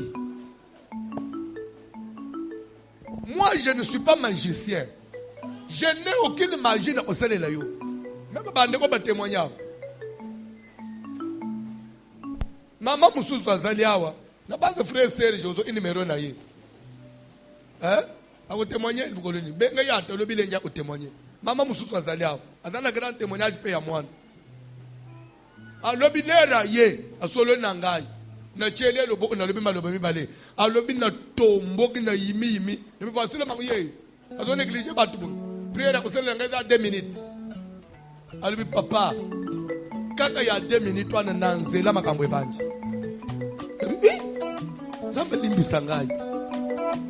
C'est-à-dire quoi? On n'est pas magicien, mais on prêche Jésus. Jésus est Dieu. Et il existe, il est vivant. Place aux awan, ne cherche pas une autre magie. Ndima. Pesa confiance. Nalobi ndima. Pesa confiance. Uko souffrir tu wapi? Uko souffrir pour nini? Mukilo yedana mutu akela yango. Koya na yo na mukilo ya par hasard te. Edana mutu atinda yo na mukilo. Mutu ana yebi que tu as droit à la vie. Tu dois vivre. Ne te décourage pas. Ne te décourage pas. Quel que soit le bitumba na yo, Dieu existe. Ce n'est pas du jour au lendemain, de fois sur le matin, simbi micro, à telle église comme boy. Non, il y a quand même une histoire. Il y a quand même un parcours. Des années, des années. Des années, des années.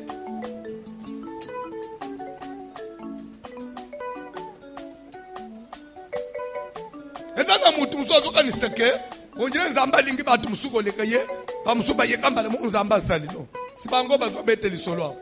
12 ans après. Ba luki Zamba nini ba salite.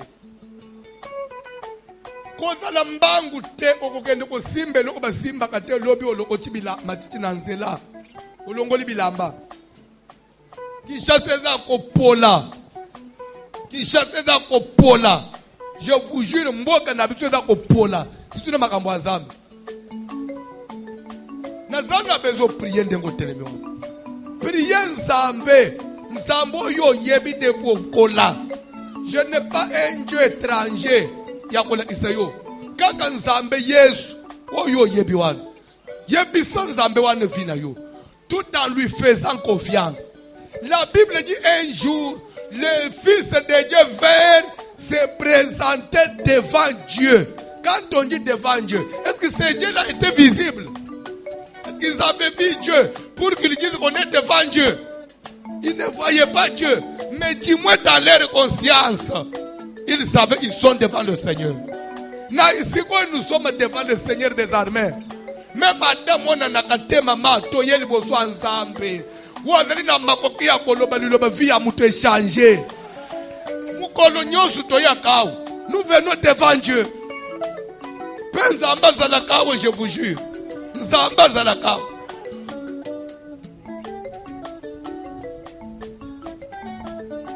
Oyebi, hier, il y a eu un incident. Na moko ya ba chantier na ngai.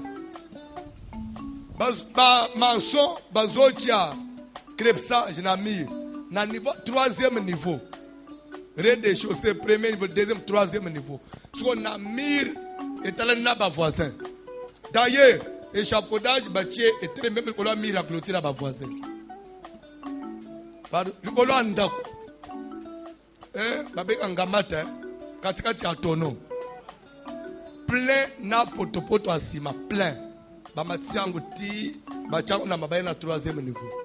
L'état mensonge au sein de manœuvre. Et le kwana, et l'ongwe. Et keisikoyo. Et kwei na mira ba voisin. Et toboli tol, et toboli plafond. Zokande, muto ya fande ki place kwei. Kura e katani. So ya telemi, akende kokata ba pareil. Kaka na tango zo salbo nde lo kwana. Boum! Je vous jure, baye ko lukanga bazo bisanga pasteur osambela nzamba solo. Toye to futi so eloko te. To biso ko sambela nzambe ya solo. Na bisi bango, nazana likambuna mutu te. Likambuna mutu te. Na sumbika de tole na zongo su plafond ba lobi, oye baby to futi so te ozamusala nzambe. D'abord na otomoni. Umela na yo. Nous avons besoin de ça. Oh. Na fandika boy, bayela ngake ebomi mutu. Lelo na zanga moya otei. Bonso nzambe mu olo musala wana. Na lole ye musala ni na zosa. N'est-il pas écrit vous me servirez et moi mon tour je prendrai soin de vous. C'est-à-dire c'est ça Dieu. Maman, ou bien ezan nzambe ou bien zamutu mususu. Ngai na yebisaka ye. Si je ne vois pas clair, j'abandonne. Ngana ko eden nzambe te. Nzambe ndi fo eden ngai. E ko bi unjire ngai na banda kulengisa bathu na eden nzambe. Oh, poli boyiko papa. Ko fabriquer makamu na nzambe na makasite. Ko ningo simbisa makamu na nzambe ya uzo monter ba témoignage. Pour ba ndima kozana nzambe jamais. Je n'aiderai Dieu en aucune occasion. Si lui-même ne prend pas soin de son œuvre, est lié. C'est à Dieu de faire que musala na njima manabatu. Ndengo telemwana. Nzambe fosala ba signe na nzoto na yo. Même entourage na yo baluka nzambe na yo. Nzeto bande kunyokola nzoto bonji melangai nazana nzambe ya solo jamais. Moi si alitangia makila lere simbie lamba na Yesu azongi. Même mubali oya boya kiyekala. Lere ya kutia kwa mi normal. Otulo komi bien ndenge nini. Na simba ke lamba ya muto wana. Aveugle de naissance azongi azomona. Batunie me esalemi ndenge nini omona. L'homme qu'on appelle Jésus. Alléluia. Jésus. Je prêche Jésus. Je voudrais que tu acceptes Jésus. Il n'y a pas une autre magie, il n'y a pas une autre voie que Jésus. Mon frère, jeune frère, qu'on ne te trouble pas. Batunyo subabonga, bakoto okilitisme te. ya oza jeune pasteur bazo kwamburia oke soko ningo kama neti ba fasilom yaka basukole basala boye po bango basala bakosi yo okoko terere ya pamba mon frère eza na bapaye basambele te babonga kaka ngai musali ya nzambe na zo te nzambe po na bongi fona ko tenzela mususu po na kuluka nini bonji mela nzambe jeune frère njimela masere bagende kusukula yo te nzamba ndiri capable ya kubalisa yo même mata na ajinini akitele misika mutu moko. Je peux dire quelque chose, ça va arranger les autres, tout comme ça ne peut pas arranger les autres, mais c'est la vérité. Dieu est capable de casser un mariage. Abomi libala mutu po abalisa kayo. Boye bien gote. Bon nzamba casser libala ya vachite. Alongoli vachite ando po estera kote. Dans la Bible te. Papa Martin nzamba trima casser libala moko. Ka po sere na biso. Akoti sewa. Na lobi te mutu akase. Nzambe akase. Dieu plusieurs fois. Nzamba talbi tete soit abomi mwasi moko. Frère wana comme veuf. Quand après 6 mois, on m'a bandi ko tala yo. Dere na bande ko mona yo, je me disais mais comme j'étais marié, j'attendais le moment mais maintenant tu dis quoi? Yo peux bandi ko le mais moi aussi je n'ai pas à dire mais on voit seulement voici l'homme. Dere peut voyer pas voici mais l'autre est déjà parti, bon il est mort. On va faire quoi? Bon. Boleka prophétie. Boleki pe prophétie prophète le biler to bondela. Na mona na frère. Bala teli papa me da numéro moko. Biloko akala. Sans la prière, invoque Jésus. Dieu est capable. Il y a directeur moko salaire na entreprise. Bapenga na ye. Kaka po yozo fonction intégrale. C'est la parole de Dieu. Mon konzi mo kwa saliere pour yo tombama. Prie Dieu. Il est au ciel, il est vivant. Il n'est pas seulement au ciel. En ce moment où je vous parle, il est ici présent avec nous. Et nous sommes dans sa présence. Alléluia. Yesu kiwanyi munga. Alléluia. Yesu kiwanyi munganga, munganga mulengele. Alléluia. Yesu kiwanyi munganga. Yesu wanye. Alléluia. Mujindemwe. Yesu kiwanyi munganga. Alléluia. Yesu kiwanyi munganga. Wote biwa masamba Yesu. Adima bingana na wabangi na weza kiwanyi. Yesu kiwanyi munganga. Munganga mulengele. Alléluia. Lekele. Yesu kiwanyi munganga. Munganga mulengele. Alléluia. Yesu kiwanyi munganga. Mukaji waji sama jabase. Wakati na jisama jenda. Jeza bidimu byabundi. Bana betu ayaya. Wakalenga chululu cha Yesu. Jisama jenda jakashika yoyo. Mujinde mujikwame. Yesu munganga. Munganga mulengele. Alléluia. Lekele. Yesu kiwanyi munganga. Munganga mulengele. Alléluia. Lekele. Yesu kiwanyi munganga. Batima imupokwe. Wakela jiyi wamba. Yesu anyimezwani. Yesu anyimezwani. Yesu wakamulenga sasa. Batima iwakatabala. Kimwaluka ikimwimba. Yesu anyimunganga. Kimwaluka ikimwimba. Yesu anyimunganga wanye. Yesu kiwanyi munganga. Munganga mulengele. Alléluia. Lekele. Yesu kiwanyi munganga. Baba wanye. Alléluia. Lekele. Yesu kiwanyi munganga. Oh mutukubini. Abwaji munzu mungalaji. Kuji munzu. Sente jo moyo wane.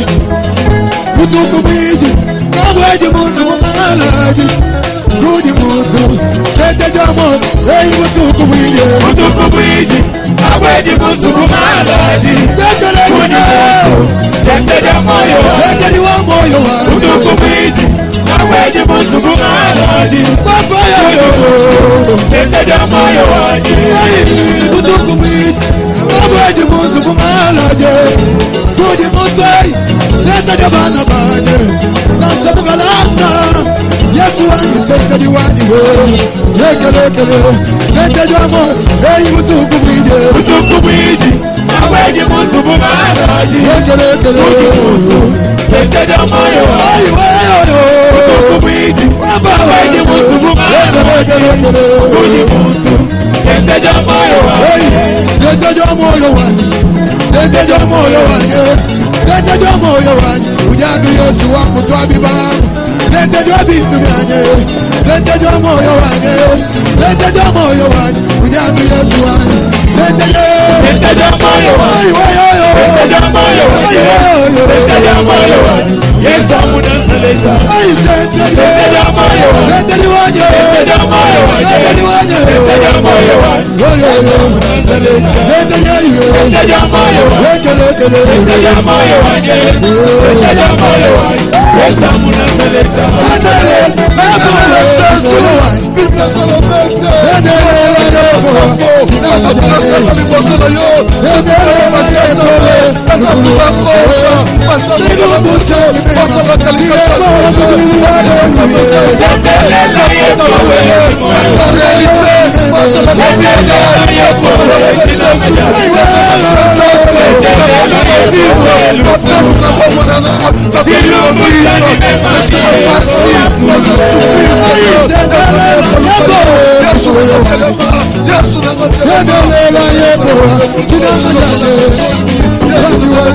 rekete nanga ya suka yango même yo mutokola ndanga.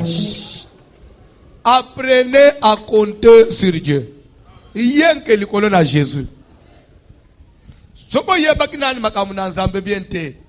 Nzamba salu grâce. Oyeba nzambe bien. Pepe sa nzambe confiance na yo. Bible dit que tu aimeras l'Éternel ton Dieu de tout ton cœur, de toute ton âme et de toute ta force. Okonela osambelaka. Maintenant no linga nzambe mobimba te. Ozo en église omona makamu na nzambe on dirait il faut moi support mo opoe simba. Que personne ne te trompe. Dieu existe. Ce qui moutandimelie a pesier confiance. Bible dit que mutana oyokisa masoni te. Nzambe ya lolo o pesier confiance. C'est pour cela tika ko bunda yo moko. Tika ko bunda na place nzambe.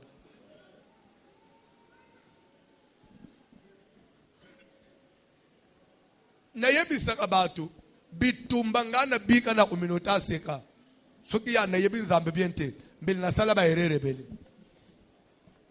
Mais dans tout ça mais après tout bon nzambe ye na lola yebite bon musala est-ce que za ya nzambe to ezaba soki za nzambe eke na lola nzamba azalaka eke ngai na zo sel nazalika muna mutu te nzambe kaka okeka komoni ti kololi kambu ye mu aleki musala nzambe zotikala bande eza makambo nzambe soki eza kinango ya politique ou bien business mbele to betana makofi mais lokole eza ya nzambe mama oya ipa na nzambe ipa mutu te tika ba bazolo babaloba pese ilike na nzambe lera décida ako considérer même pas ba o ba pimela kayo ako considérer même pas ba o ba chola kayo.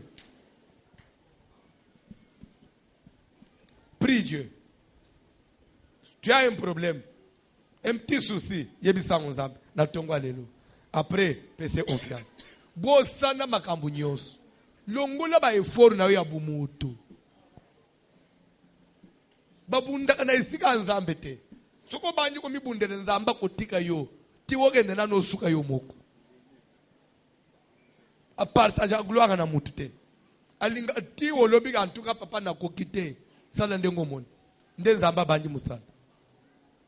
Ebele ya batu bazobika loboko na nzambe te. Il prie Dieu, mais en même temps, il peut fort na yesal. Il y a un Dieu. Il s'appelle Jésus. Tu as encore 2 minutes. Il y a le pas dans Zambe. Tout ça, la ombones. Éternel Yahweh Seigneur, naye liboso na yo masa Zambe moyokelo sambo. Naye kosopa motema nanga epa na yo Yesu Kristo. Bible solobete esika maele na biso sukaka. Me Zambe bandaka. Bible sokende koloba ngeke boye epa nanga. Binoto ekozona mikupa. Epana Zambe de pesi de pesi laka. Ebe mesasa kosopa motema nanga Jésus. Makala tulubeka vina nga Yesu. Makala Jésus Christo. Je me demande Jésus, qu'est-ce qui ne va pas? Oh, je connais la Messanie.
L'homme des douleurs.